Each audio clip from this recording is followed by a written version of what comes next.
April 19th, 1775, Lexington, Massachusetts, 5 a.m. 77 men stand on a village green in the pre-dawn cold. Facing them are 700 professional soldiers, the finest military force on earth. The British march around the bend in the road with bayonets catching the first light. Across from them, a British officer orders the colonists to disperse. As they begin to move, a single shot is fired. Nobody knows who pulled the trigger. The British line responds with a full volley. 8 colonists fall dead on the grass. The rest scatter into the trees. That shot, the one nobody claims to have fired, turns a decade of political arguments into a physical war. It begins a revolution that will build a new country while simultaneously exposing its deepest fault lines. To see what those farmers were up against, look at the British Empire in 1775. It is a global system. Its Royal Navy deploys hundreds of warships and thousands of experienced sailors, projecting military force onto any coastline on the planet. This is the arithmetic of the war. Great Britain has 8 million people. The colonies have 2.5 million, and of that number, 500,000 are enslaved people with no voice in the government and no stake in the outcome. The colonies are not a nation. They are 13 separate governments with 13 separate sets of laws. They have no central bank, no national currency, and they are attempting to fight the world superpower without a professional army or navy. Based on raw resources and military data, the decision to declare independence is an entirely irrational act. By any objective measure, it is a suicide mission. The friction began with debt. After defeating France in the 7 Years' War, Britain decided the colonies should pay for their own defense. They imposed new taxes, the Stamp Act, the Townshend Acts, enforced by a parliament 3,000 miles away. The colonists argued that being governed by laws they had no voice in making was a form of tyranny. No taxation without representation became a demand for the rights every British subject was supposed to possess. Britain responded by stationing armed troops in civilian centers. On March 5, 1770, that tension broke. British soldiers fired into a crowd of colonists in Boston. 5 people fell. By December 1773, political options had been exhausted. A group of colonists boarded 3 ships in Boston Harbor and threw 342 chests of tea into the water. Splintered wood and tea leaves filled the harbor in a calculated act of political defiance. Britain retaliated by closing the port and restricting self-government. These escalating physical provocations destroyed the chance for compromise, ensuring that the argument would be settled by force. To fight a war, the colonists had to build a military from scratch. In June 1775, they appointed a Virginia planter named George Washington to command an army that did not yet exist. The lowest point of that command came in the winter of 1777 at Valley Forge. Soldiers in ragged uniforms wrapped their feet in burlap because their boots had worn through, leaving bloody footprints in the snow. Men died of cold, disease, and hunger. While the army was at its breaking point, a Prussian officer named Friedrich von Steuben arrived. He began a relentless training program, drilling the starving survivors until they moved with the precision of professional soldiers. By surviving the winter at Valley Forge, the colonists inadvertently forged something they had never had: a disciplined, dangerous military force, capable of holding a line against an empire. To sustain the war, the revolution needed more than just soldiers. It needed a unifying moral justification for why the rebellion was necessary. In July 1776, Thomas Jefferson drafted the Declaration of Independence. He codified a political philosophy that would change the world, writing the words, "We hold these truths to be self-evident, that all men are created equal." But the context of those words is often left out. Thomas Jefferson, the man who wrote that all men are equal, owned over 600 enslaved people during his lifetime. He owned them as he wrote the Declaration, and he did not free them. The author of the founding moral document of the world's most prominent democracy was simultaneously one of the largest enslavers to hold the American presidency. In the original draft of that document, Jefferson included a passage that almost no one is taught in school.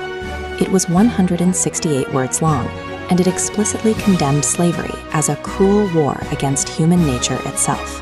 Delegates from South Carolina and Georgia flatly refused to sign any document that challenged the institution their economies depended on. To keep the colonies unified against Britain, The Continental Congress made a choice.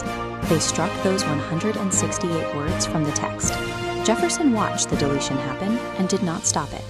The founding statement of the nation was published with the promise of equality, but without the passage that would have addressed the 500,000 people living in bondage. This deletion was the first great compromise of the new republic. The revolution was real, the idealism was real, but the erasure was also real. Part 2 will show how the war was won, but it will also ask what kind of nation is born when its founding promise is edited before it is even signed.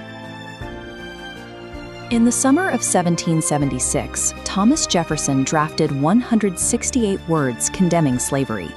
Delegates from South Carolina and Georgia refused to sign any document threatening their wealth.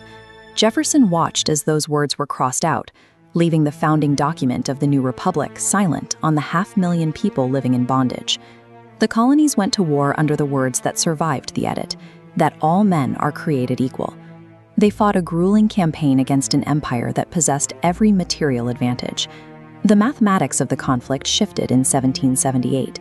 Benjamin Franklin negotiated a treaty in Paris that brought French warships, soldiers, and capital to the American coastline. By October 1781, that French fleet cut off the sea routes around the Virginia Peninsula, while American forces closed the perimeter by land. General Cornwallis and the most capable military force on Earth found themselves entirely trapped at Yorktown. After days of artillery fire, the British Army marched out to surrender. They laid down their weapons before a line of farmers, tradesmen, and colonial militia who had spent 8 years refusing to be destroyed.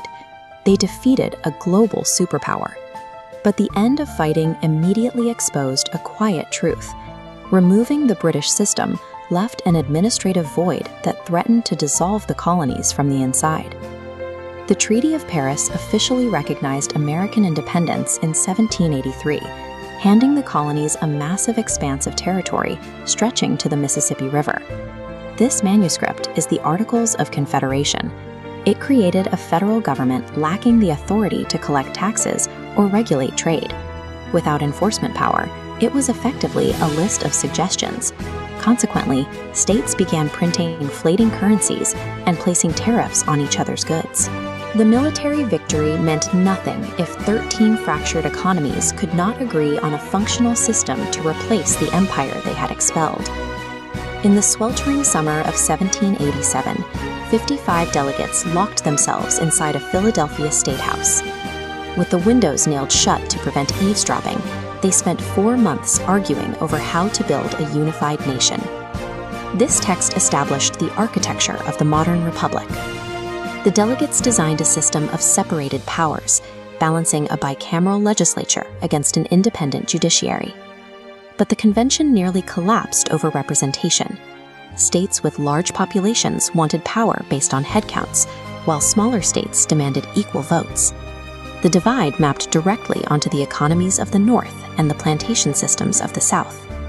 The solution they negotiated was a calculated mathematical formula. They needed a way to count the enslaved populations of the South, to satisfy the demands of wealthy planters, without actually granting human rights to the people being counted. For the purposes of congressional representation and electoral votes, the new laws classified an enslaved person as 3/5 of a human being. This arithmetic gave the slaveholding states a massive, disproportionate advantage in the federal government. It provided absolute legal protection for the brutal auction blocks where these families were systematically separated and sold. The legal framework constructed to secure liberty relied on an equation that explicitly codified human bondage. To ensure ratification, the founders added 10 amendments to the Constitution. Drawing on their experiences resisting British military searches and censorship, they guaranteed protections for free speech, religion, and a free press. These protections were drafted and debated by men who fully understood the horrors of living under absolute authority, yet they restricted those same liberties to a select portion of the population. Thomas Jefferson, who articulated the moral foundation of American equality, held more than 600 people in slavery over his lifetime. George Washington led the Continental Army through years of brutal combat for freedom, while returning to a Virginia estate run entirely by enslaved laborers. The idealism that built the Republic and the cruelty that sustained its economy were not distinct historical phases. They were choices made at the exact same moment by the exact same people. By writing the 3/5 fraction into the highest law of the land, the framers chose expediency over resolution. They built a temporary bridge over a foundational crack, leaving the structural failure for their descendants. That crack widened for 8 decades until the system could no longer contain it. The deferred argument over human ownership broke the Union in half, pulling the nation into open warfare. The American Civil War consumed 4 years and roughly 620,000 lives. It was the direct, deferred cost of the compromise made in Philadelphia. This document is the 13th Amendment. Ratified in December 1865, it permanently abolished the institution of slavery, 89 years after the ink dried on the Declaration of Independence. It required the bloodiest conflict on American soil to physically remove the mathematical fraction that had been negotiated in 1787. The delegates who broke away from Great Britain built a massive democratic republic entirely from scratch. Against all odds, their system of governance has endured through centuries of global instability. Yet that enduring system was subsidized by the forced labor of an entire population, explicitly denied the basic rights the new government claimed to champion. The reality of the United States lies in the friction between those two facts. The victory over the British was extraordinary, and the betrayal of its own ideals was unconscionable. Neither erases the other. In 1775, a British writer observed the rebellion and asked a question the founders never truly answered. How is it that we hear the loudest yelps for liberty among the drivers of Negroes? That question hangs over the entire founding of the country. History leaves us to decide whether the triumph of the Republic justifies the brutal compromises required to build it.